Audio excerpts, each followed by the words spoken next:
Hello guys! Welcome sa aking walang kwentang channel. So nandito na naman tayo para sa panibagong video.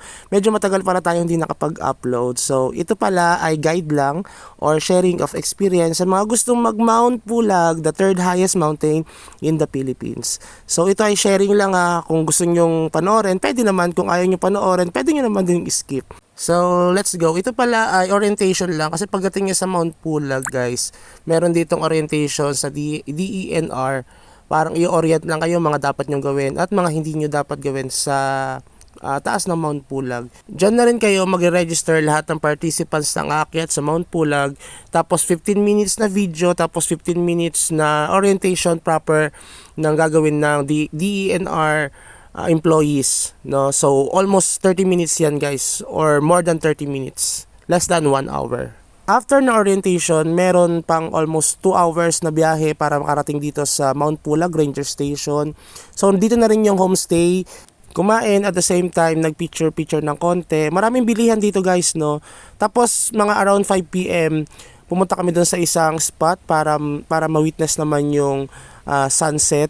Ito pala, guys, yung footage natin sa sunset dito sa Mount Pulag. Maganda yung pwesto namin, no, kasi around 5:30 pa lang, yan na, nagre-record na kami. Naka-timelapse yan, guys, kasi kung sobrang haba yan, baka umabot tayo ng 1 oras sa kakanood ng video natin, di ba? So naka-timelapse yan. So bahala na kayo mag-appreciate dyan, pero para sa akin, na-appreciate ko siya. Itong babae na ito, charot. So ito, yan, maganda yung pwesto na yan, yung nakikita nyo dyan. Hindi yung babae na nagsisiso, kundi yung yan yung bahay diyan na yan yung pinag-homestayan namin. Then doon sa medyo bandang taas na yan ng bundok, ay diyan kami nag-video ng sunset at napakaganda talaga, guys. After nyan, guys, kami ay kumain, then natulog na rin kasi maaga pa yung ating gising para dito sa pag-akyat sa Mount Pulag.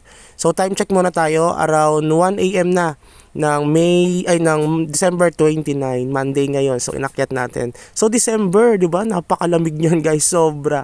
I suggest, guys, na mag 3 layers kayo ng suot, no? Tapos medyas, no? 3 medyas din, 'yun ang baon ko.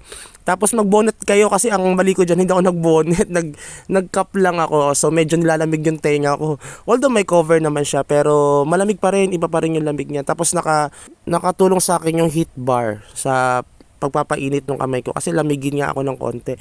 Kasi nagsimula na kaming umakyat, medyo mainit pa niyan kasi naglalakad kayo, pero pag na-reach na yung Camp 2, shit, sobrang lamig talaga, guys. Sobrang lamig. Pero kapag nagsimula na kayong maglakad at medyo mahaba-haba na yung lalakarin nyo, parang 2 hours ata yan, hindi nyo pa masyado mararamdaman yung lamig, eh. Medyo okay pa siya. Pero kapag na-reach nyo yung Camp 2, putang ina talaga, napakalamig. Ay, bawal palang magmura dito. Bala kayo, i-report nyo na lang, hindi ko na lang i-edit. Yun yung pakiramdam ko, reaction ko. Then after ng almost 1 hour ata na paglalakad dyan, napuntaan na namin ito, Mount Pulag, Sacred Ground. So almost 1 hour din to kasi 49 minutes ang naka-record dito sa aking Strava or sa aking relo, no, sa aking Garmin 265S with music, no, charot. So 2 hours yan, 2 kilometers yung ating nalakad. Medyo mainit-init na yan, no. Yung iba dyan nagti-take off na ng kanilang mga jacket kasi medyo paahon pa siya, medyo talagang papawisan ka pa. Pero after nyan, guys, lahat kami halos ay nag-chill na.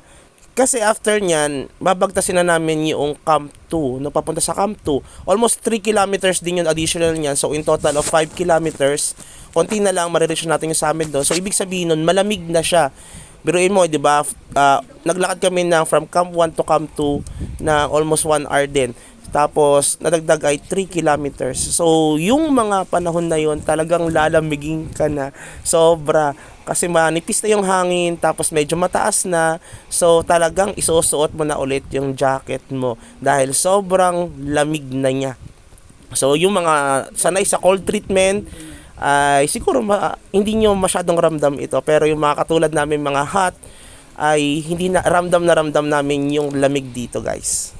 Then ito na yung medyo challenging, guys, kasi after ng Camp 2 puro paahon na siya or may mga elevated na portion din, mga patag din na portion, pero ito na kasi yung aakyat na kayo sa summit, malapit na yung summit dito, parang 2 kilometers na lang siya.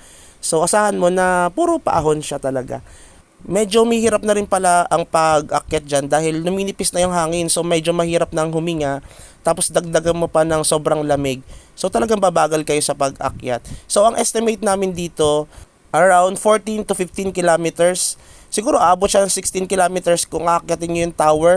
So bahala na kayo kung ano yung tower dyan, mas maganda kung malaman nyo yan sa tour guide or sa organizer nyo.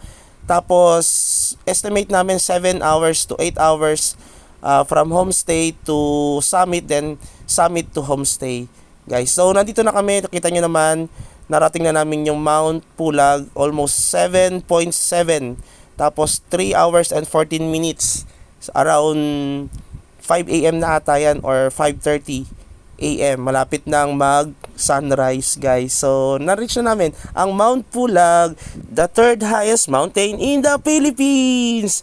Itong Mount Pulag, guys, ay ma-advise natin sa mga beginner. Pero kung kayo ay medyo chubby-chubby, tapos meron kayong something condition sa sarili nyo, sa health nyo, syempre, magpa-condition naman kayo kahit papano. Kasi hindi rin siya basta-basta akyatin, no? Medyo challenging siya kasi malamig. Then, ang susunod pa lang slide ay ito na yung mga pictures namin, no, sa summit, at the same time doon sa place kung saan kami nagstay. Yan yung mga view namin, tapos yung mga lugar na napuntahan dito sa Mount Pulag. So yan yung signage natin, mga friends, mga kaibigan na kasama natin sa pag-akyat nitong Mount Pulag. So makikita nyo, di ba? Yan, girlfriend natin yan ngayon. Bukas makalawa, di ko alam kung kami pa rin, charot, no? Baka napapanood niya itong video na to, pagalitan ako nun. So yan yung ating mga experience dito sa Mount Pulag. Ngayon pwede nyo ito maging guide, pero para sa akin itong video na ito ay para sa memories. So yun lang, and have a good day, bye bye.